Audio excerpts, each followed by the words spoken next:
जैसे हमने big stock में डिस्कस भी किया, वो है हिंडाल्को, बिग बॉय हिंडाल्को, जहां पर हमने देखा है एक अच्छा खासा रन वैसे भी देखने को मिला है।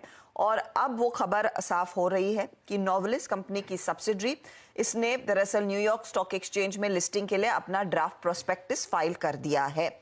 तो लगभग नोवेलिस 12.6 बिलियन डॉलर पर आका जा रहा है। आईपीओ के जरिए 4.5 करोड़ शेयर बेचते हुए दिखाई देंगे। ये आदित्य बिरला ग्रुप बेचता हुआ दिखाई देगा। प्राइस बैंड 18 to 21 डॉलर्स प्रति शेयर है। उस लिहाज से इसे अगर आप देखें तो एक साइजेबल ऑप्शन पैसों का दरअसल नोवेलिस के जरिए आदित्य बिरला ग्रुप में यानी कि हिंडाल्को के हाथ लगता हुआ दिखाई देगा। अब हिंडाल्को करीब 7.5 से 8.5% स्टेक इस पर्टिकुलर आईपीओ में ऑफलोड करेगा। पोस्ट नोवेलिस आईपीओ हिंडाल्को के पास कंपनी के करीब 91.4 से 92.5% स्टेक रहेगा।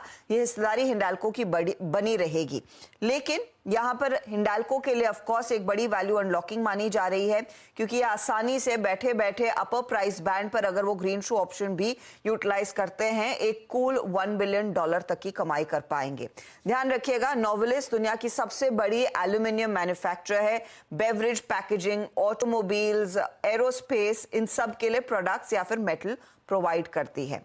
नोवेलिस दरअसल हिंडाल्को के खेमे में 2007 के साल में आया था। इन्होंने तब इसे एक्वायर किया था करीब 6 बिलियन डॉलर में। और जब ये एक्विजिशन हुआ था तब सभी लोग कह रहे थे हिंडाल्को को या फिर आदित्य बिरला ग्रुप को कि आपने बड़ा महंगा खरीदा है। लेकिन आज मेरे ख्याल में देखेंगे ये किस तरह की वैल्यू अनलॉकिंग पर प्ले रहेगा। वो ब्रोकरेज रिपोर्ट्स हम आपको बता भी रहे थे कि यहाँ पर एक अच्छा खासा पोटेंशियल देखने को मिलेगा। सीएलएसए 770 रुपीस प्रति शेयर का टारगेट लेकर चल रहा है। धर्मेश कांत, इस आईपीओ को और स्पेशली इस आईपीओ को हिंडाल्को के कॉन्टेक्स्ट में कितनी बड़ी वैल्यू अनलॉकिंग, ए, बी, किस तरह का इनका दरअसल फंड रेजिंग कैपेबिलिटी बन जाती है, इस $1 बिलियन अगर इनके हाथ आ जाते हैं, उस लिहाज से क्या वैल्यूएशन, क्या एसओटीपी वैल्यूएशंस बनकर आएंगे? देखिए हर्षिता, अभी एसओटीपी वैल्यूएशन तो हम लोगों ने कैलकुलेट किया नहीं है, because let this deal be finally freeze, इनका जो प्राइसिंग होगा उस हिसाब से दिखेंगे। बट ये काफी बड़ा पॉजिटिव ट्रिगर जरूर है हिंडाल्को के लिए, और इसकी टाइमिंग बहुत परफेक्ट हो गई है। अभी मेटल्स में तेजी चल रही है ग्लोबल मार्केट में, सो मेटल प्राइसेस भाग रहे हैं, और उसके साथ इसका वैल्यू अनलॉकिंग का जो टाइमिंग आ रहा है वो काफी हिंडाल्को के लिए सक्सेसफुल होना चाहिए। और दूसरा बात यह है, यहाँ पर अगर आप देखिए तो इन्होंने जो कैपेक्स अनाउंसमेंट किया अराउंड 30,000 करोड़ के आसपास का ओवरऑल कैपेक्स है जो 3 से 4 साल में करेंगे, उसके लिए इसका सफिशिएंट कैश फ्लो है। मुझे लगता है कि बैलेंस शीट पे कोई बर्डन आएगा, बिकॉज 6 से 7 हजार करोड़ का पर साल का इनका जो कैपेक्स का प्लान है वो कैश फ्लो से तो मीट हो जाएगा, और बैलेंस शीट पे कैश भी काफी है। तो इस more of a value unlocking जरूर है यहाँ पे। कैश के हिसाब से अगर इसको आका जा रहा है तो मुझे नहीं लगता कि उतनी वहां पर कोई कठिनाई थी हिंडाल्को के साथ। Overall in the given scenario यहाँ पर अभी भी ये 10-12 के पी मल्टीपल पर ट्रेड हो रहा है, और जिस तरीके से चाइना का भी जीडीपी ग्रोथ का भी एस्टिमेट आया 4.6 से बढ़ा के आईएमएफ ने उसका 5% के आसपास किया है, तो माना जा रहा है कि 20 से 25% के आसपास कमोडिटी एज अ मेटल में तेजी आएगी। उसका डायरेक्ट फायदा हिंडाल्को को होने वाला है। वहां पे 25-30% स्टॉक प्राइस अप्रिसिएशन होना चाहिए। एसओटीपी पूरे डिटेल आने दीजिए, उसका करके वो वैल्यूएशन निकालेंगे।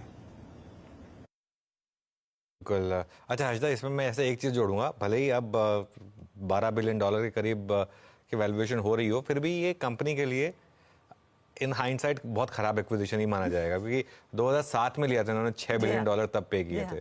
17 साल में अगर आपने डबल किया है तो 17 साल में तो आप देखिए निफ्टी कहाँ से कहाँ पहुंच गया। उतने का निफ्टी ले लिया होता तो शायद ज्यादा पैसा बन जाता। लेकिन खैर, अब जो भी है, एक समय तो ये लग रहा था कि बिल्कुल बहुत ही गंदा एक्विजिशन हो गया। जैसे टाटा स्टील ने एक बार जब कोरस लिया था तो उसके मुकाबले तो बेटर है, एटलीस्ट कुछ तो मतलब उस तरीके से तो ऑब्वियसली मार्केट। लेकिन स्टॉक काफी चल चुका है हर्षदा। वैसे ये अगर आप देखें हिंडाल्को, आई थिंक 550 पे मैंने स्पॉटलाइट में डिस्कस किया था, उसके बाद से एक वन वे रैली इसमें आ चुकी है हिंडाल्को में। बस ये है कि आदित्य बिरला ग्रुप से है और इस ग्रुप में थोड़ा इस समय एक अच्छा टेक्सचर चल रहा है, इसकी वजह से हो सकता है, प्लस मेटल्स में वैसे भी रैली है, हो सकता है आज थोड़ा और चल जाए। लेकिन चेज ना करें इसको, क्योंकि चल चुका है ये भी स्टॉक का। काफी चल चुका है, चेज ना करें।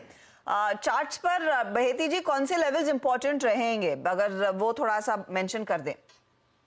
जी आई थिंक 660 एक अहम जोन है, एक सपोर्ट बना हुआ है 660 के पास में, क्योंकि पिछले 4-5 दिनों का लो भी वहीं पे प्लेस्ड है, तो वहां पे एक एसएल लगाकर जरूर खरीदारी की सलाह रहेगी। मुझे लगता है 700 एंड 730 तक के भी इसमें लेवल्स देखने मिल सकते हैं, जिस हिसाब से एल्यूमिनियम की प्राइसेस वापस $2750 के पास ट्रेड कर रही है। मुझे लग रहा है इसमें एक अच्छा मोमेंटम यहाँ से देखने मिल सकता है।